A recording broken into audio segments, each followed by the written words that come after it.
Maybe we just hang out and let people trickle in, give it like a good 30 seconds of hysteresis here. So we just don't hang out. We're going to do a little dance while we wait. Yeah, so this is like my first real talk, so a little nervous, but hopefully I'll convince you of some things. Talk's going to be sort of at a reasonably higher level than the last talk. I'm going to sort of introduce you to some primitives, and I'm going to try to introduce you to a scheme to do distributed key generation, which is based on Shamir's secret sharing. And the scheme comes out of the Gennaro Goldfitter 20, GG20, which is a scheme for threshold signatures, or Ecdsa threshold signatures. So cool, I'm going to kick off. So yeah, I'm Thor. I do cryptography stuff at Entropy. I've been working on implementing a scheme for Entropy for about the last month, and I'm going to tell you about it. So we're going to talk about Ecdsa signatures. We're going to kind of take it from like the base primitives, sort of introduce them, and get you to, hopefully by the end of the talk, understand sort of how DKG works. So there is a blog post that I wrote that you can follow along if you scan that QR code. And so this talk is going to be like maybe 2 levels higher than the base paper. That blog post is going to be maybe like 1 level higher than the base paper. And then if you really want to understand everything, it's sort of like Gears level, go read the paper. So I'll leave that up for another couple seconds. And there'll be another chance to scan it later if you didn't get the first time once we enter the math section of the talk at the end. So, what, you might ask, come on in guys. Yeah, what, you might ask, is an Ecdsa. You probably, this room is probably cryptographically literate, but just for the sake of completeness, I thought I would include like just what are some primitives. And so what, you might ask, is an Ecdsa. It is a signature scheme with 2 protocols. You got sign, you're going to sign with your secret key and some message and produce a signature. And you're going to verify. You're going to verify the signature that you produced and get some Boolean result. So if Alice goes and signs something and Bob wants to say, was it really Alice? If Alice signed it with her private key, then good news. Bob says, yeah, it was definitely Alice. And if not, then of course we say no. All right, so the signing protocol, Alice brings her private key, signs a message, produces a signature. Bob, he verifies the signature, says, yes, that Alice, or no, that not Alice. And with that, we unlocked a technology. We unlocked multi-signatures. Pretty much all a multi-signature is it's a trusted verifier, like Wells Fargo, that says, we trust you, Wells Fargo. Please tell us if, say, 2 out of the 3 people that we care about, Alice, Bob, and Carol, if 2 out of 3 sign a message and send it to Wells Fargo, our trusted verifier, then yeah, go do the thing, send the transaction, do the whatever. And we trust Wells Fargo to do this. But if we do one other thing, like invent blockchains with smart contracts, we can actually rip Wells Fargo out and put a smart contract in there, which I think is sort of the thing that most people in this room probably think about when they think about a multi-signature. So the things that sort of like make sense to use multi-signatures for, the things that are good about them, so we got from Ecdsa to T of N signing, where like instead of just one person signing a thing, we get T people signing a thing out of N. So that's sort of some neat flexibility for if you wanted to share custody with some other people or share like the right to sign, the ability to sign. And if we take Wells Fargo out of the picture and put a smart contract in, it's trustless. Since we wrote the code, we know it's running on chain. We know that we can basically, it is trustless insofar as you are not trusting the code. And it's really simple. It's ridiculously simple. You just say, okay, did enough people do the thing, or did enough people sign a transaction and submit it to the multi-signature? If so, do the thing. And last, and this is kind of a crucial feature that we're going to drop in a couple minutes, it's offline, meaning that Alice and Bob don't both need to be online when they're doing their signature submission. They can be like 1 day later or whatever. What's lame about a multi-signature is it's space inefficient and it's verifier inefficient. Every signature needs to be verified of those T signatures that were submitted. They all need to be stored on-chain. So we're going to store a bunch of stuff on-chain. We're going to store T signatures for every signature that's produced. So how do we do better? More cryptography. Always more cryptography. The answer was always more cryptography.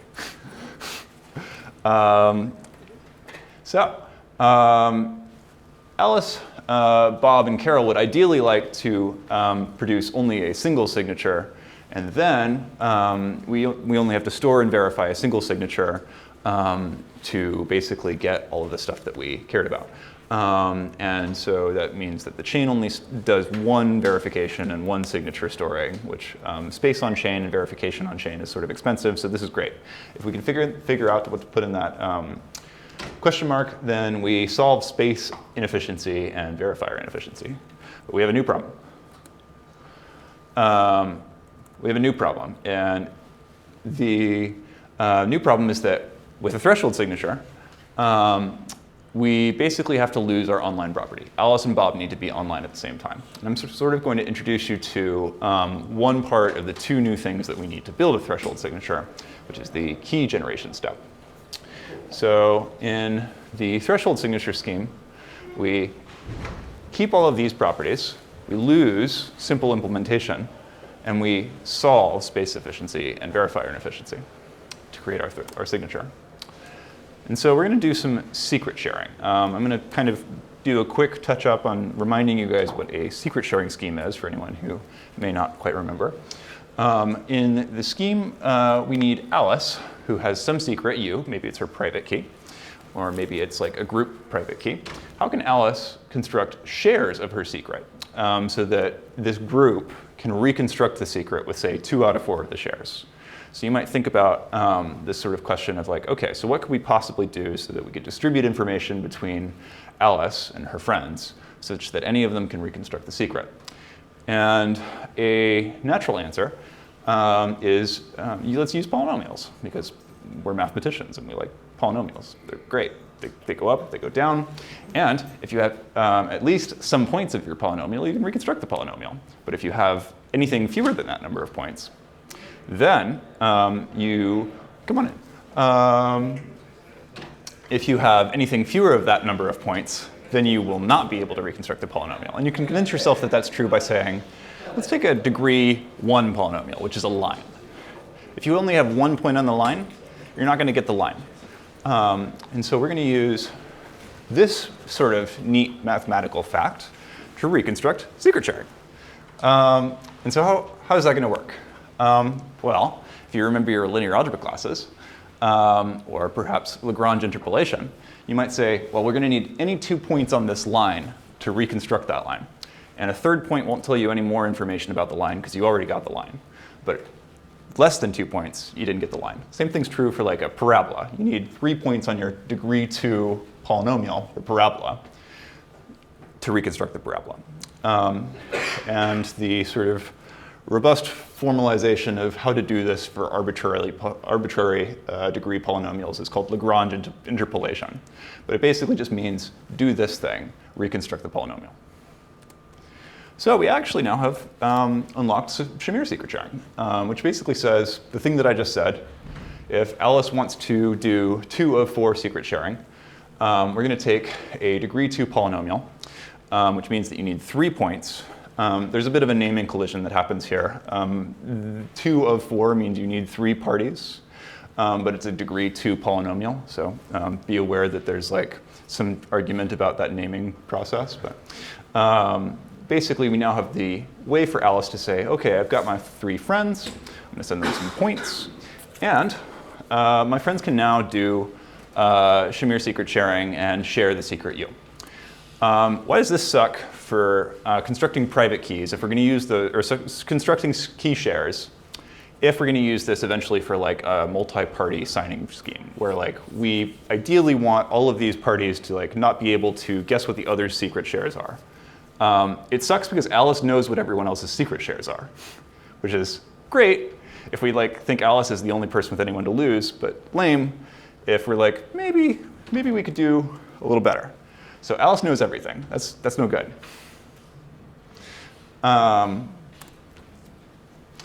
So it's time to do distributed key generation, which is sort of the whole point of this talk. So I kind of, hopefully, up to this point, you've been convinced that distributed key generation is sort of the answer of like, how do we get a bunch of parties to have secret shares without any one party being like able to like know what everyone else's secret shares are? And we sort of have the elements that we're going to use to put together our DKG as it's constructed in Gennaro Goldfeder 20. And for the late arrivals, we have this wonderful QR code that you can use to scan for a blog post that I've written to accompany this talk that will explain the scheme at a slightly lower level than this talk. And if you really want to understand the scheme, you should go to the paper. So this is like, talk is like 2 levels above, blog is 1 level above, blog post is, or sorry, paper is the paper. So it might help because we're about to go into Math World. And Math World is good, but hard to present through slides. But we're going to do our best. Oop. I promised. Yeah, OK. So we're going to introduce a table, because that's the best I can do, communicating some stuff that's about to happen, because there's going to be a lot of parties. So these are going to be players 1 through n. And players 1 through n, we want to arrive at a situation where players 1 through n have evaluations, some points on a polynomial that they came together to construct as a group. But if they just all say, we're going to all pick the polynomial together, they'll all know what the secret is, so we lose. We want them to all end up with a shared secret that none of them knows, but everyone has evaluations of this polynomial for. So they're all going to start by picking temporary shared secrets. And these shared secrets are going to be, I don't think I quite explained how this thing works. By reconstructing the line, their shared secret is going to be wherever it intersects the y-axis. So if we plug in f of 0, we just get u. So we hand out evaluations of this polynomial. So person 1 gets f evaluated at 1, person 2 gets f evaluated at 2. And that's how we're going to go about it. All right, so everyone picks their secret, their temporary secret, u1 through un. There's going to be n players. And we're going to have them commit to a hiding. And I'm kind of going to skim over a bit about some of the checks in the scheme, since I think they sort of distract from the scheme in general. But if you'd like to know more, you might check out either the blog post or the paper. And then I'm going to introduce some notation. We're going to do a secret sharing scheme, which I'm going to denote SS, of our secret, this temporary secret we chose, and some evaluation index, Z. I'm going to denote our polynomial like this. And each player is going to pick random coefficients for their polynomial. And they can do that because we really only care about where the polynomial intersects the y-axis, which they already picked. So everyone's got in their head some polynomial with their secret and some random coefficients. And they're going to evaluate it. There are n players. Each player is going to evaluate their polynomial n times. They're going to evaluate it at polynomial evaluated at 1, polynomial at 2, polynomial, blah, blah, blah, up to n. And they're going to denote that as lowercase s is the evaluation of their secret sharing scheme. And they are going to send it to people. So they go, say, player 1 goes and talks to players 2, 3, 4, n, and so on. And so now, what everyone has, they know their private secret. They have their polynomial. And they have the evaluation of everyone else's polynomial at their index. So if I'm player 1, everyone else has a polynomial in their head, and I have the evaluation of everyone else's polynomial at the point at the evaluation point 1. And we've gotten there. We now all have evaluations of a polynomial. We have our secret sharing scheme. We're actually done now, after we add all of these points together and assign that to our personal point. And I'm now going to prove to you that we're done. That's it. So we're going to say person 1 is going to add all of the things that everyone else sent them. And they now have the evaluation of our new polynomial at index 1. And the way that works is x is the summation of everyone else's points at 1, which is actually the summation of everyone else's temporary secrets, u1 through un, plus the other stuff. We're going to take the randomly chosen coefficients times 1 to the 1 plus blah, blah, blah, plus the other, the tth coefficient times 1 to the t. And that's true for everyone. So everyone actually has now arrived at a secret sharing polynomial for their shared secret. But no one has the shared secret, which is the summation of all of their temporary secrets. And if that clocked, great. And if it didn't clock, there's a great write-up of it in the blog post that was shared at the top. And that's pretty much the talk. So thanks for coming. It was my first time talking.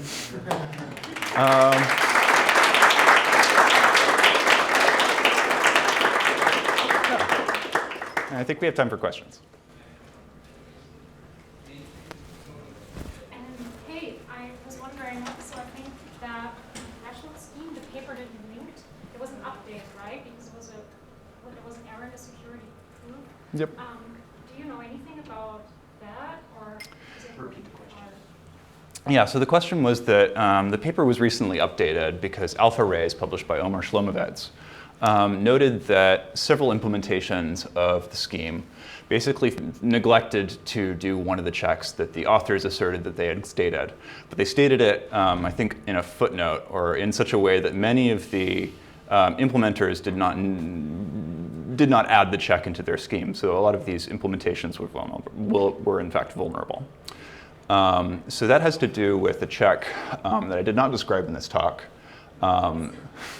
But it involves a range check on one of the parameters such that there wasn't an overflow in something called the Pallier modulus, which Pallier encryption is a neat thing that we kind of brush over in this talk.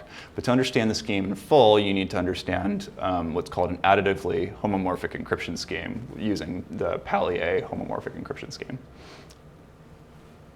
Yeah. Yeah, I was going to ask, so you use the Pallier homomorphic encryption scheme to actually build the signatures in the end? Yep. The Ecdsa signatures, just using the standard formula? Yeah. For Ecdsa. Yep.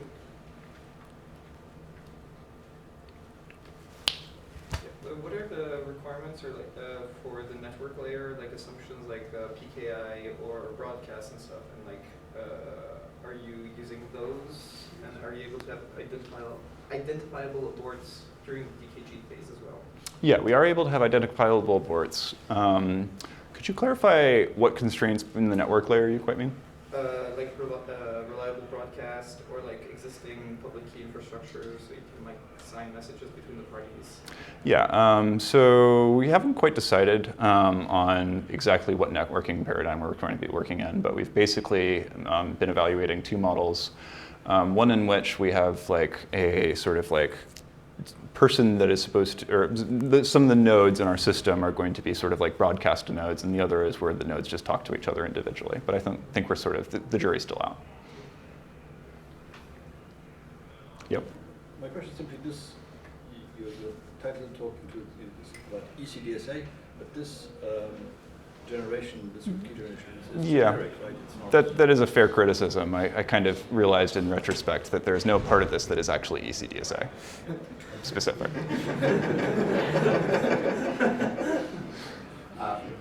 You mentioned BLS at the beginning? I don't think I did, but what's your question? No, I mean, then I was wondering what's the relation to BLS, if you didn't mention it. What's my relation? I know about it. No, what's the relation of the protocol you presented to BLS? You also do a multi-party signature. I claim that I did not mention BLS, Okay. and I claim that I know that BLS exists, but could not explain it with any level of technical depth. Maybe even threshold signing with BLS is much easier than Yeah. DSA. Yeah, Ecdsa is sort of known to be kind of harder to do threshold signing than Schnorr or Eddsa. And I think BLS is also reasonably easy, if it's not also the same as one of those, but I'm not entirely sure because now my knowledge is gone. All right, we have time for one more question.